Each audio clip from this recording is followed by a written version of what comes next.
Finally official website पर notification आ चुका है टीजीटी, पीजीटी और इसके अलावा नॉन टीचिंग स्टाफ का। अगर आप भी सैनिक स्कूल के अंदर शिक्षक बनना चाहते हैं तो ये सुनहरा मौका है नवंबर 2025 के अंदर। जी हाँ, किस तरह से अप्लाई करना है सारा प्रोसेस मैं आपको बताने वाला हूँ। कंप्लीट इन्फॉर्मेशन आपको मिल जाएगी। लेकिन आगे बढ़ने से पहले अभी तक आपने हमारा चैनल रोजगार अपडेट विद आदिल खान नहीं सब्सक्राइब कराया तो सब्सक्राइब कर लें, क्योंकि सबसे ज़्यादा ऑथेंटिक इन्फॉर्मेशन आपको यहाँ से प्रोवाइड होती है। तो ये जो वैकेंसी है सैनिक स्कूल की तरफ से, इसमें टीजीटी लेवल, पीजीटी लेवल और अदर मतलब नॉन टीचिंग स्टाफ की सबकी वैकेंसी हैं।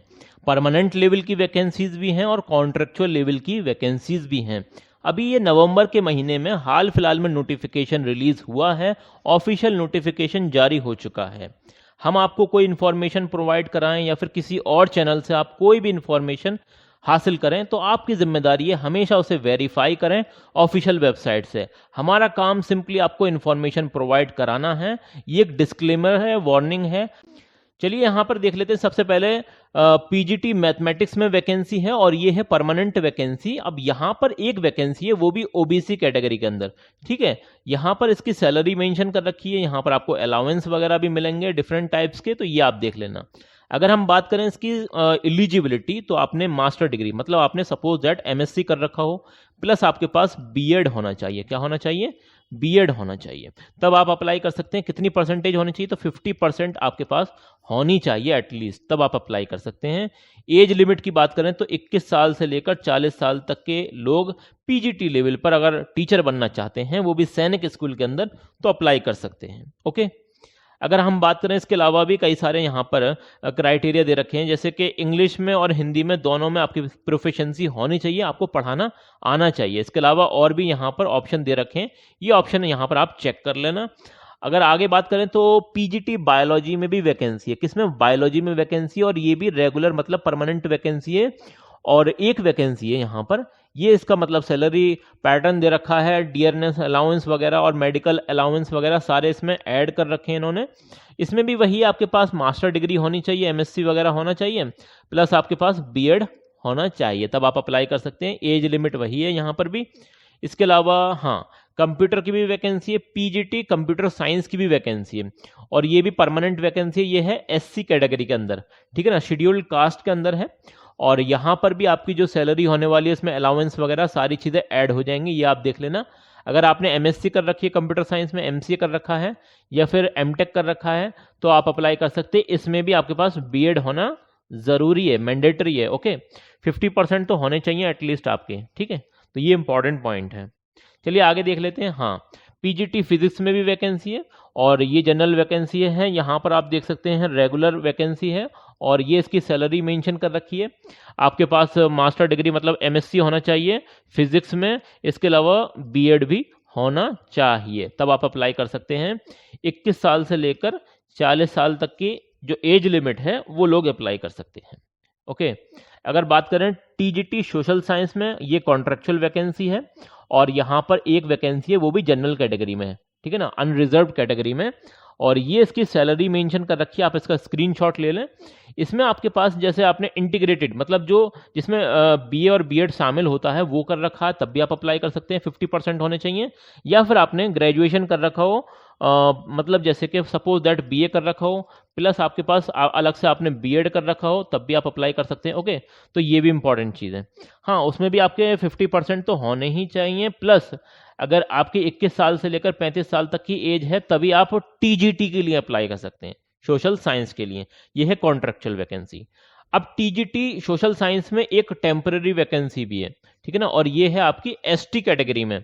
यहाँ पर इसकी ये सैलरी मेंशन कर रखी है। ओके, इसमें अलाउंस वगैरह नहीं मिलते हैं। जो कॉन्ट्रेक्चुअल या टेम्पररी वैकेंसी होती है उसमें अलाउंस नहीं मिलते हैं, परमानेंट वैकेंसी में मिलते हैं, तो ये इंपॉर्टेंट पॉइंट है। बाकी अगर हम इसकी एलिजिबिलिटी बात करें तो आपके पास बैचलर होना चाहिए, बैचलर डिग्री होनी चाहिए, प्लस आपके पास बीएड होना चाहिए, तब आप अप्लाई कर सकते हैं, वो भी 50% के साथ। यहाँ पर ये इंपॉर्टेंट बात है। 21 साल से लेकर 35 साल तक के लोग अप्लाई कर सकते हैं। अगर बात करें फिजिकल एजुकेशन टीचर पीईटी की, तो ये कॉन्ट्रेक्चुअल वैकेंसी एक तरीके से, और ये है अनरिजर्व्ड मतलब जनरल कैटेगरी में वैकेंसी है। यहाँ पर ये इसका आप सैलरी पैटर्न दे सकते हैं। और आपने बैचलर डिग्री कर रखी हो किसमें, फिजिकल एजुकेशन में, मतलब बीपी एड जो होता है ना वो कर रखा हो तो अब आप अप्लाई कर सकते हैं। और वो भी हाँ, या फिर आपने डिप्लोमा कर रखा हो तब भी आप अप्लाई कर सकते हैं। कई सारे मल्टीपल ऑप्शन है, वो आप देख लेना यहाँ पर। इसके अलावा यहाँ ये भी देख सकते हैं आप, हिंदी और इंग्लिश में आपको पढ़ाना आना चाहिए भाई, ये तो डिजायरेबल है। 21 साल से लेकर 35 साल, 21 साल से लेकर 35 साल तक का एज क्राइटेरिया है। और आर्ट्स मास्टर की भी यहाँ पर ज़रूरत है, कॉन्ट्रेक्चुअल वैकेंसी है। ओबीसी कैटेगरी में ये आप सैलरी देख सकते हैं आप यहाँ पर इसकी। बैचलर डिग्री आपने ले रखी है पेंटिंग में या स्कल्पचर है, फाइन आर्ट्स वगैरह में, वो भी 50% के साथ, तब आप अप्लाई कर सकते हैं। इसके अलावा और भी ऑप्शन दे रखे हैं। यहाँ पर भी आपके पास बीएड होना ज़रूरी है, तो बीएड तो होना ज़रूरी है, मैंडेटरी है, ठीक है ना।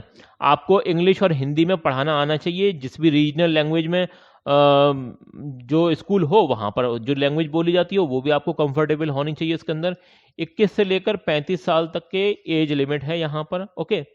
इसके अलावा भी कुछ पॉइंट्स हैं वो हम कवर कर लेते हैं, जैसे कि यहाँ पर कुछ कॉन्ट्रैक्ट मतलब नॉन टीचिंग की जो वैकेंसी है वो भी हैं, जैसे कि लाइब्रेरियन की वैकेंसी है। अब लाइब्रेरियन में कौन सी वैकेंसी है, तो ये भी कॉन्ट्रेक्चुअल वैकेंसी है। ये है जनरल कैटेगरी, एक वैकेंसी है।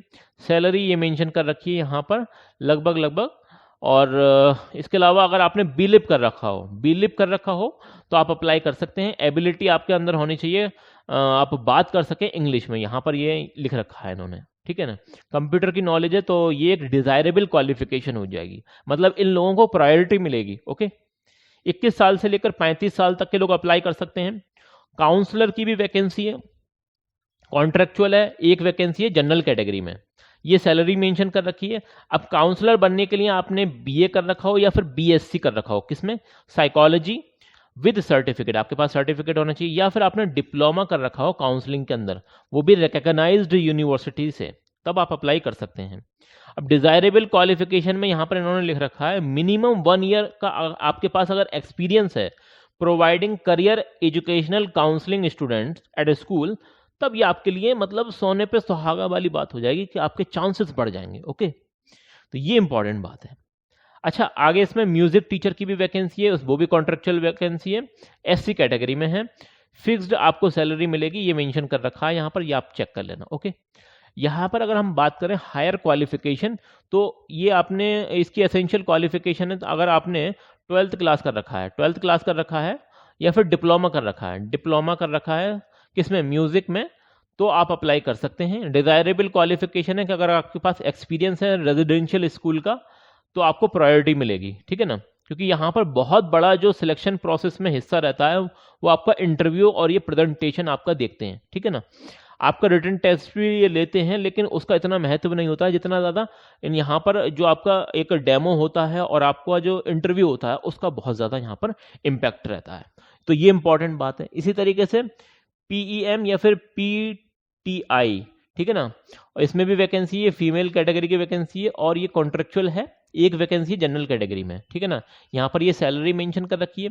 अगर आपने बैचलर डिग्री कर रखी है फिजिकल एजुकेशन में तब आप अप्लाई कर सकते हैं, या फिर डिप्लोमा कर रखा है एजुकेशन में, फिजिकल एजुकेशन में, तब आप अप्लाई कर सकते हैं, ठीक है ना। 21 से लेकर 35 साल तक की एज लिमिट यहाँ पर होने वाली है। इसके अलावा लैब असिस्टेंट की वैकेंसी है, लैब असिस्टेंट फिजिक्स की वैकेंसी है, ये भी कॉन्ट्रेक्चुअल है, एसटी कैटेगरी में। फिक्स्ड सैलरी यहाँ पर ये मेंशन कर रखी है, ये आप देख लेना, ठीक है। एसेंशियल क्वालिफिकेशन में आपने इंटरमीडिएट मतलब 12th क्लास कर रखा हो तब आप अप्लाई कर सकते हैं। और इसके अलावा जिस भी सब्जेक्ट के मतलब आप लैब असिस्टेंट मिलेंगे तो उस सब्जेक्ट में होना जरूरी है। इसके अलावा यहाँ पर कंप्यूटर की नॉलेज है आपके पास तो आप डिजायरेबल कैंडिडेट बन जाएंगे। और 18 साल से लेकर 50 साल तक के लोग अप्लाई कर सकते हैं। लैब असिस्टेंट केमिस्ट्री की वैकेंसी है, तो ये वैकेंसी कॉन्ट्रेक्चुअल वैकेंसी है, ओबीसी कैटेगरी में एक वैकेंसी है, ठीक है। ये सैलरी मेंशन कर रखी है। इंटरमीडिएट, अब आप केमिस्ट्री के में अगर आपने इंटरमीडिएट कर रखा है, 12th क्लास कर रखा है तो आप अप्लाई कर सकते हैं। और यहाँ पर ये आप देख सकते हैं 18 से लेकर 50 साल तक के लोग अप्लाई कर सकते हैं। और इसी तरीके से लैब असिस्टेंट बायोलॉजी की वैकेंसी है, तो ये यहाँ पर आपका साइंस साइड में मतलब आपने साइंस साइड में 12th क्लास कर रखा है तो आप अप्लाई कर सकते हैं। एक वैकेंसी जनरल कैटेगरी में कॉन्ट्रेक्चुअल वैकेंसी है, ठीक है। इसी तरीके से लोअर डिवीजन क्लर्क की भी वैकेंसी है, तो ये आप यहाँ पर देख सकते हैं। एक वैकेंसी है एसटी कैटेगरी में, ये रेगुलर परमानेंट वैकेंसी है। आपने 12th मतलब इसमें 10th क्लास कर रखा है और टाइपिंग स्पीड आपकी है तो आप अप्लाई कर सकते हैं। यहाँ पर 18 साल से लेकर 50 साल तक के लोग अप्लाई कर सकते हैं। ये सारी चीज़ें हो गई। अब यहाँ पर अप्लाई कैसे करना है ये भी थोड़ा सा समझ लीजिए। पहली बात तो ये कि 22 नवंबर, कब तक? 22 नवंबर तक आप अप्लाई कर सकते हैं। ओके, 22 नवंबर तक आप अप्लाई कर सकते हैं। कैसे अप्लाई करना है तो ये समझ लीजिए। Application in the prescribed format, एक फॉर्मेट में मतलब एक ऑफलाइन एक आपको फॉर्म दे रखा है, वो फिलअप करना है, पेन से भरना पड़ेगा, कंप्लीट करना पड़ेगा। In all respect along with the DD मतलब डिमांड ड्राफ्ट बनवाना पड़ेगा। मस्ट रीच द प्रिंसिपल सैनिक school Jhansi with in 21 days, 21 दिन के अंदर अंदर आपको पहुंचाना पड़ेगा बाय पोस्ट। ठीक है ना, स्पीड पोस्ट के माध्यम से आपको ये सेंड करना पड़ेगा। और अगर हम बात करें तो यहाँ पर जनरल और ओबीसी वालों के लिए 500 रुपये फीस है और SC ST वालों के लिए 250 यहाँ पर आपकी फीस होने वाली है, SC और ST कैटेगरी वालों के लिए। अब ये आपको डिमांड ड्राफ्ट बनवाना पड़ेगा। यहाँ पर इन्होंने डिटेल दे रखी है अपने ब्रांच वगैरह की, जो भी है SBI की। और आपको भेजना कहाँ पड़ेगा तो ये एड्रेस दे रखा है, प्रिंसिपल सैनिक स्कूल झांसी, ये पूरा एड्रेस दे रखा है, ये आप नोट कर लेना।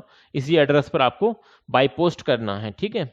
और ये जो आपकी कॉन्ट्रेक्चुअल वैकेंसी है, वैसे तो इन्होंने लिख रखा है ये 1 ईयर के लिए है, लेकिन ये 2 साल तक भी आगे इनकी बढ़ जाती है, ये भी आप देख सकते हैं। ठीक है ना, प्रोबेशन जो इसका है टाइम पीरियड बढ़ जाता है। और कहाँ से अप्लाई कर सकते हैं तो देखिए, ये एक इसका ऑफलाइन फॉर्म है, ये आपको डाउनलोड करना पड़ेगा। कहाँ से मिलेगा वो मैं आपको लास्ट में दिखा दूंगा। ये पूरा फॉर्म है, आपको यहाँ पर ये पेन से भरना पड़ेगा।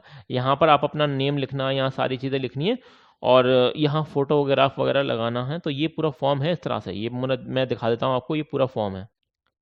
देखिए, ये जो ऑफिशियल वेबसाइट है, यहीं पर आपको यहाँ वैकेंसी मिल जाएंगी। ये सैनिक स्कूल की ऑफिशियल वेबसाइट है। जैसे आप यहाँ पर आएंगे तो ये recruitment for various post in regular और कॉन्ट्रेक्चुअल वैकेंसी है।